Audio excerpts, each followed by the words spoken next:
I mean, a lot of our clients here today are pretty much small business. Yes. I mean, small business is a very general term. What's small business in terms of the Yeah, it's interesting because if we go back to the old work choices legislation, the definition of a small business under that legislation was a business with 100 or fewer employees.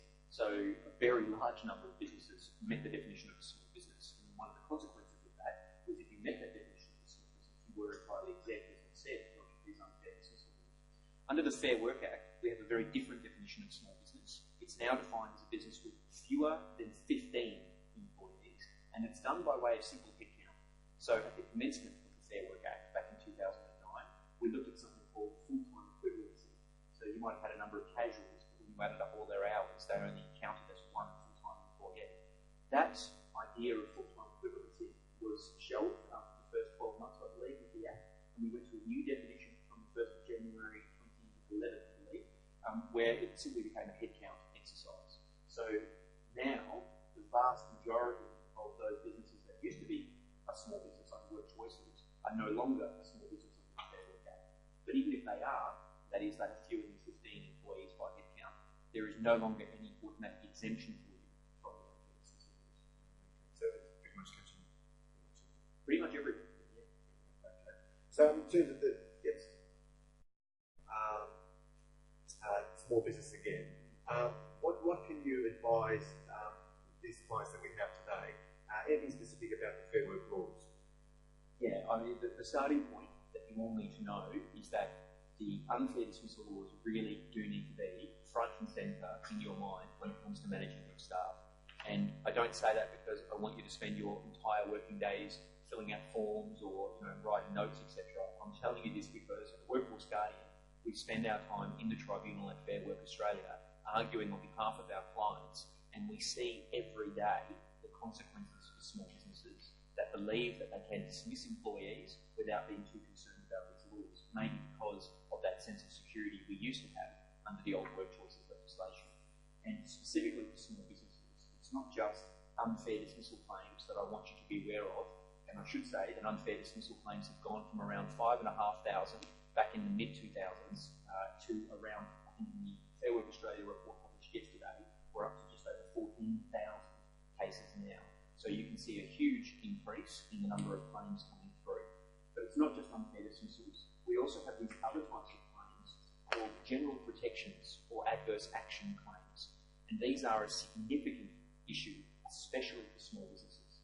Because unlike the unfair dismissal laws, where an employee needs to work with you for at least 12 months in a small business before they can bring a claim for unfair dismissal, there is no minimum employment period for an adverse action claim. They can bring one of those claims against you from day one, and it also involves what's called a reversal of the onus of proof.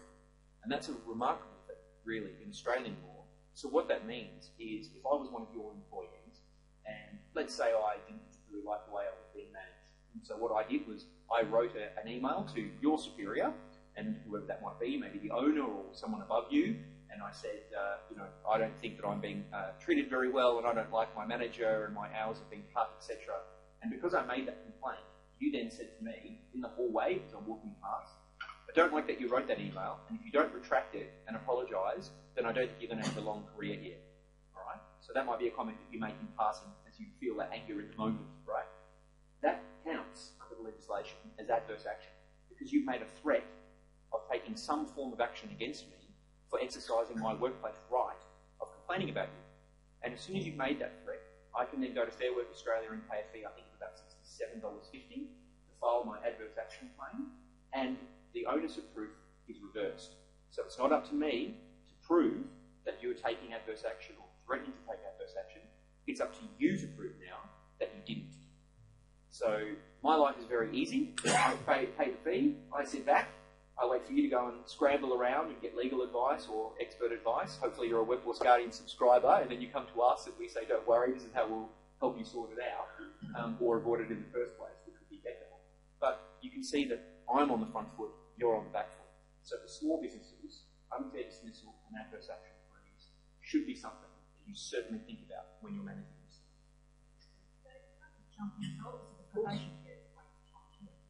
You're saying from day one. Yeah, what's really interesting, that, For the purposes of adverse action, and also for the purposes of discrimination law, both state here in New South Wales and also Commonwealth, yes, the concept of the probationary period is irrelevant.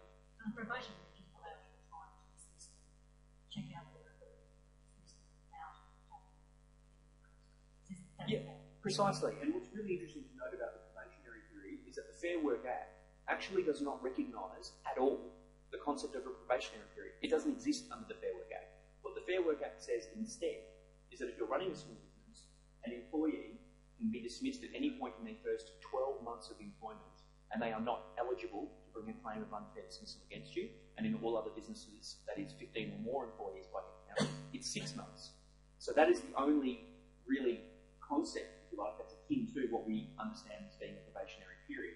So in your businesses, you can have a 3 or 6 month probationary period, but if you've got fewer than 15 employees, you can in fact dismiss anyone for a legal, lawful reason in their first 12 months of employment because they're not eligible for unfair dismissal protection. But remember, under the national employment standards, they still need to be given 1 week's notice for payment in lieu of notice, even during a probationary period.